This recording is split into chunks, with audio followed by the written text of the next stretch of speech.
Hello, everyone. It's Tommy Lee Hayes Brown with Rito Recognition.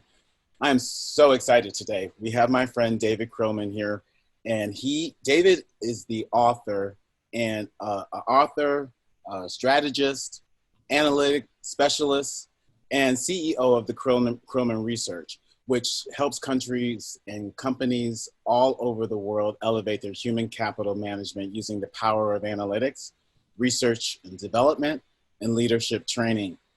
With decades of experience working with organizations and board of directors that represent almost every industry imaginable, David has been called upon to present his human capital findings all across the world. He's been published in a variety of periodicals and online articles, including People Plus Strategy Magazine, HR.com, and Harvard Business Review Online.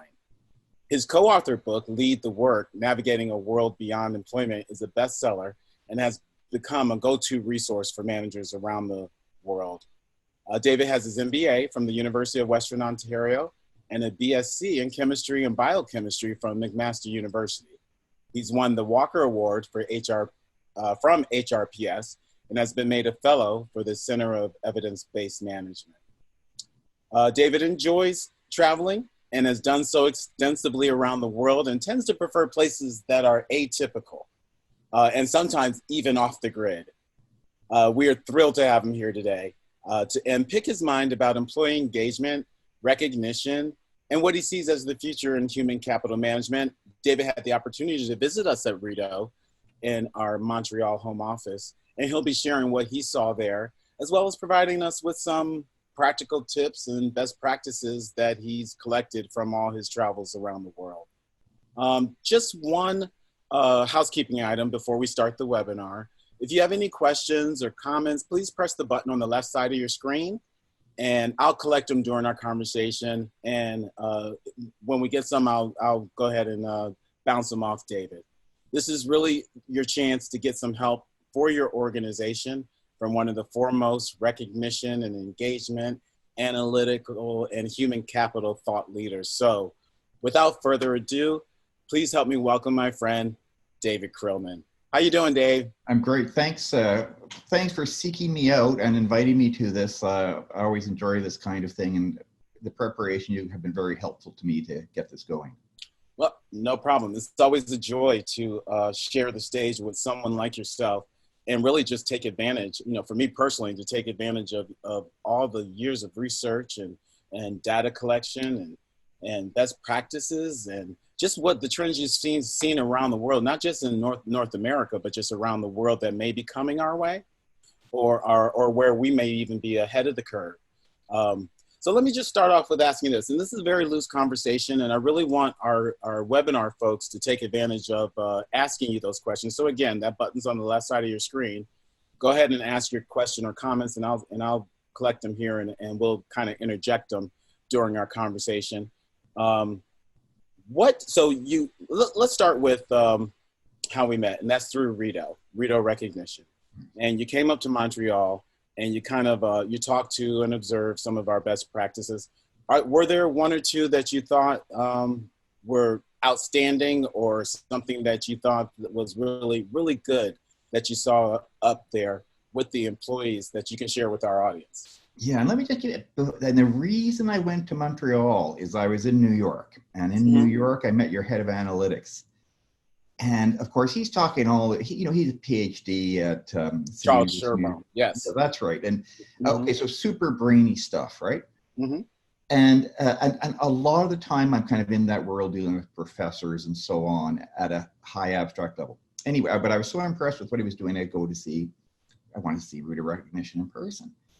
And so I meet Peter Hart, and he starts walking me around the office and the plant there.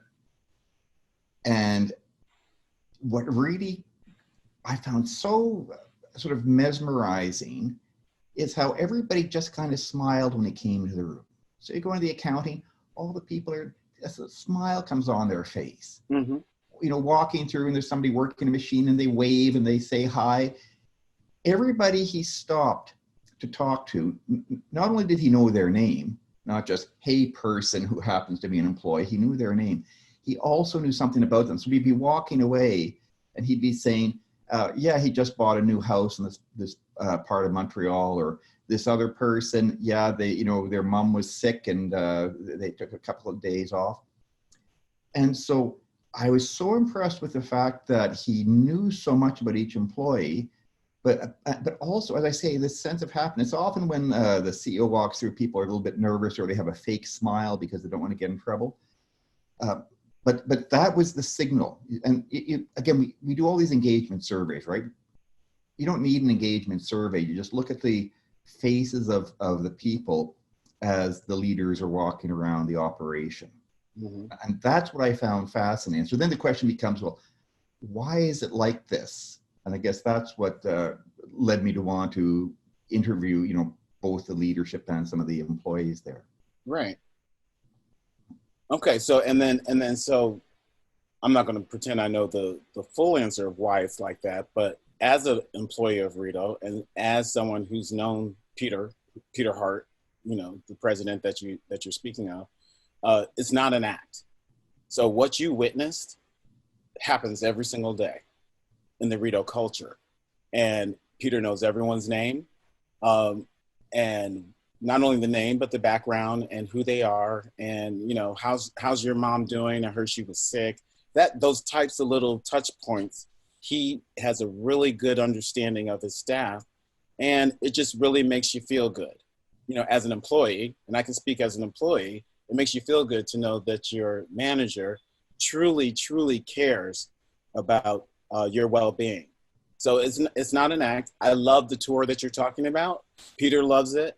I've probably done it a half dozen times and just witnessed him doing it. And you're absolutely right. He definitely enjoys what he does. And I think the employees the employees feel that.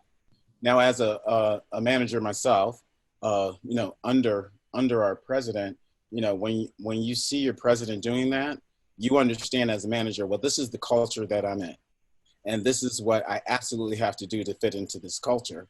And so, that kind of comes naturally to me anyway. But I understand that, okay, this is the way this operation works, and I got to get on board.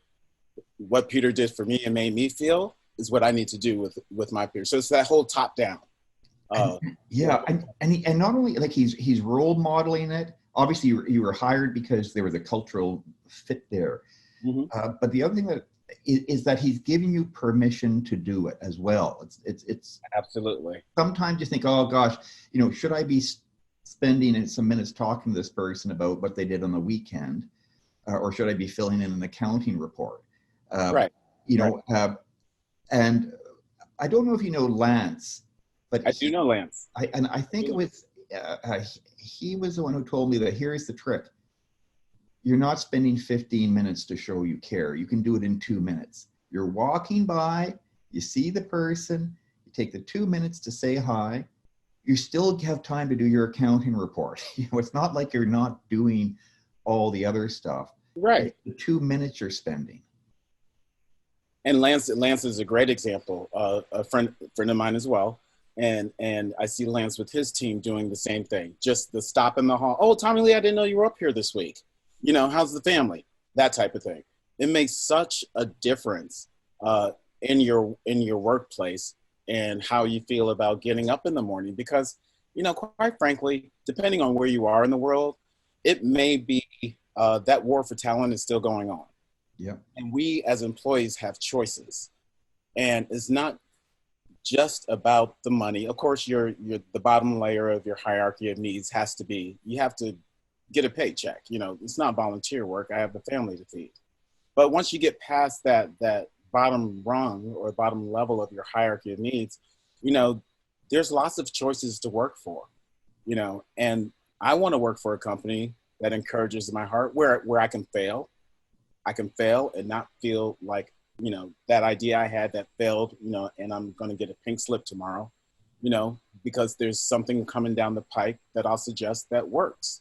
And, it's a culture of just being one of the team. You had mentioned Peter mentioned history. And my first day on my first tour, Peter said to me, "What do you think?" And I said, "That's great." He said, "Now you're part of the Rideau history."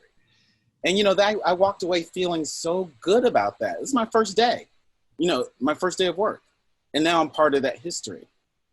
For the president to say that to me was really touched my heart and really made me engaged for day two.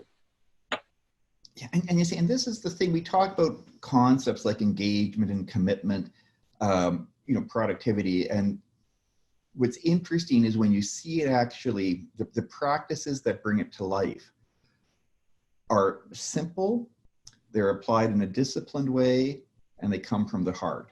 I think that would be what I noticed. And you mentioned, it makes you want to stay in the war for talent. Yes. Let's look at the data. Their retention is very good. Yes.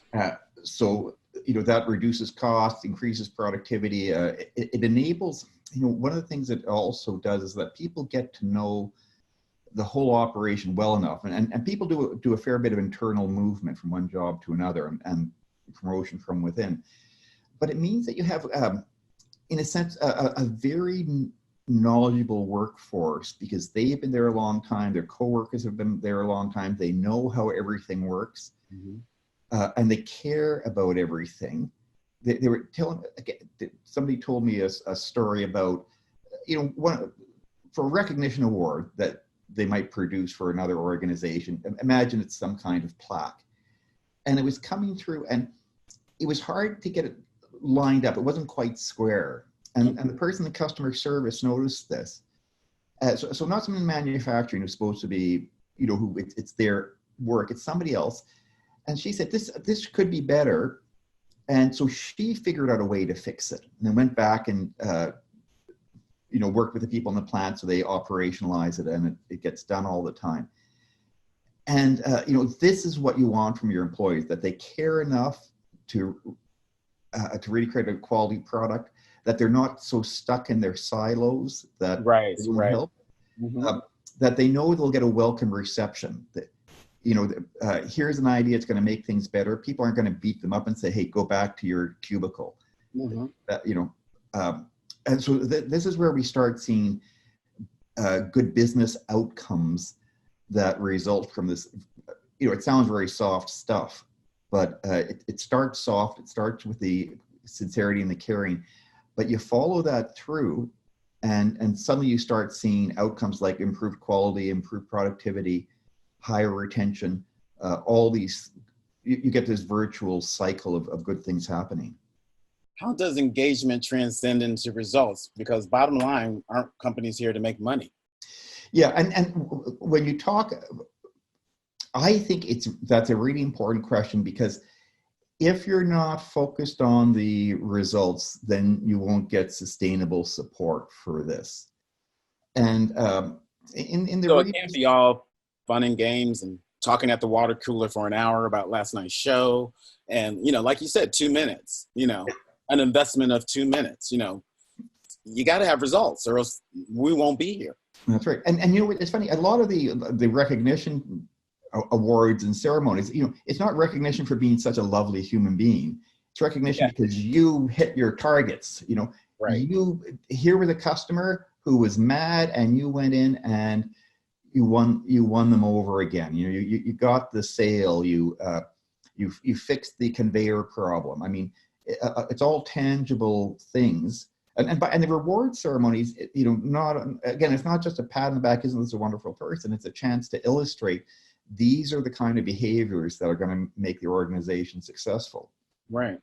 And if you look at all the manufacturing methodologies, they all rely on worker involvement. I mean, workers have to buy into this is how we're going to do things. And one thing that I have to look up, because the French term and a French method that I'm not familiar with, but basically it involves a system for moving people around the operation to deal with where the need is greatest. So it's not that everybody's just in their little stand and they're stuck there. If suddenly you need people over in shipping, the system is set up that we can move people who are not fully busy at their normal job to help with the shipping. So that sounds like great. Sounds like a really smart system where we move resources where they're needed. That system doesn't work if you don't have committed, engaged employees. And so all this engagement stuff is not just for the sake of engagement. And you know, this is where HR can go off track. If HR is focusing too much just on the, you know, getting the score or getting the award, Right. HR really has to understand what, you know, how the business operates and what does the business need to do to achieve results, and make sure that the whole engagement side really aligns with that. And I would say in the case of Rideau, there are two things. One is this idea of customer first. Again, it's not a new idea, but they take it very seriously, that everybody knows we absolutely have to keep the customer happy. And this is where you hear stories of people doing sort of heroic things like, you know, getting in their car and driving an award to somebody who's in a hospital who wouldn't be able to get it otherwise, you know. And again, that's not, why does that work? It's because it's on the employee initiative. Why does the employee care about the customer? Because the management has cared about them. So here we're seeing outstanding customer service, which leads to higher profits. What is it driven by? It's driven by an employee who cares. Why does an employee care? It's driven by the engagement strategy. And what is the engagement strategy? It's not something you hire a big consultancy to tell you about. It's spending time with people and caring about them and talking to them when you walk by. When you're having another person mentioned that at a former company, they had a big town hall. So everybody had been busting their gut to hit certain targets, you know, late shifts, extra work, all this kind of stuff, just to make it. And at the end, in the town hall, the manager got up, or the president got up, and he said, "I want to thank all the managers for hitting these targets." Oh, and all the workers are saying, what am I? Why was I working? You don't even know I exist. Anyway, so, but your engagement strategy, we show people we care. How do we show them we care? Well, at the very least, we're in a town hall. We mention them. We call them up on the stage. We mention specific stories. Not that complicated, but a lot of people don't do it. And maybe, you know, if you're thinking, well, what in HR is my role in my engagement program? Part of your role is just to continually remind the leadership and managers how much these things matter. That is so true. That is so true. You know, and you know, going back to that question about, you know, can it be taught? And going back to your comment that, you know, it doesn't take a lot to learn, or what was it? Learn out of those old behaviors. Yeah. The phrase you used. Real life example at consulting with a manager who wasn't getting good results. You know, hold on, Tommy Lee. Let me take this call. This is my son. He's just calling to tell me he got home safely. And so she's on the phone. Oh, and how did the game go? Oh, really? What was your contribution? You did? Isn't that the thing you were working on? And you did it? Oh, that is so great. I'm so proud of you. Yeah, we'll get pizza tonight. All right, thank you. She's like, and I don't know how to recognize people, Tommy Lee. I don't know. I said, you just did it. You were specific about the action. You know, you were enthusiastic about the result. And now the pizza is going to be his reward. It's the exact same model. I mean, that was the perfect employee recognition. What you just did was exactly what we're asking you to do. Light bulb moment for her, because she just never even thought what she was doing with her kid is exactly what I was asking her to do with her staff. Yes. And so, like you said, it's not complicated. And a lot of people do it anyway. They just turn it on and off sometimes. You know, when they go to work, they're in one frame of mind. When they come home, they're in another frame of mind. And, you know, it was a light bulb moment. And her results were so much better that following quarter because, you know, she had that epiphany that that's all it takes. You know, that's all it takes. We have one more question. So far. And if you do have more questions or comments, go ahead and do them. And if we don't get them today, this is going to be a 2-part series, I'm happy to say. We'll be back same time next week with David.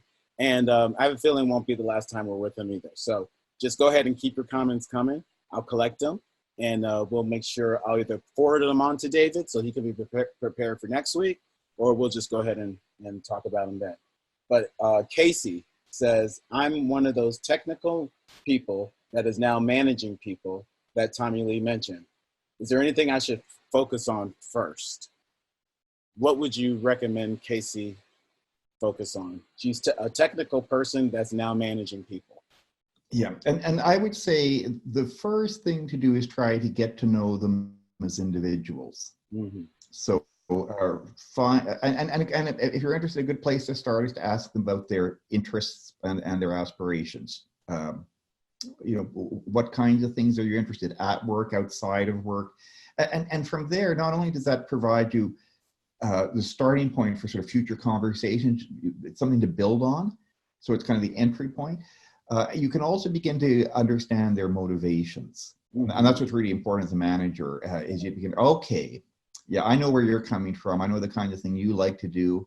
I know the kind of things that you know, get you excited. So you begin to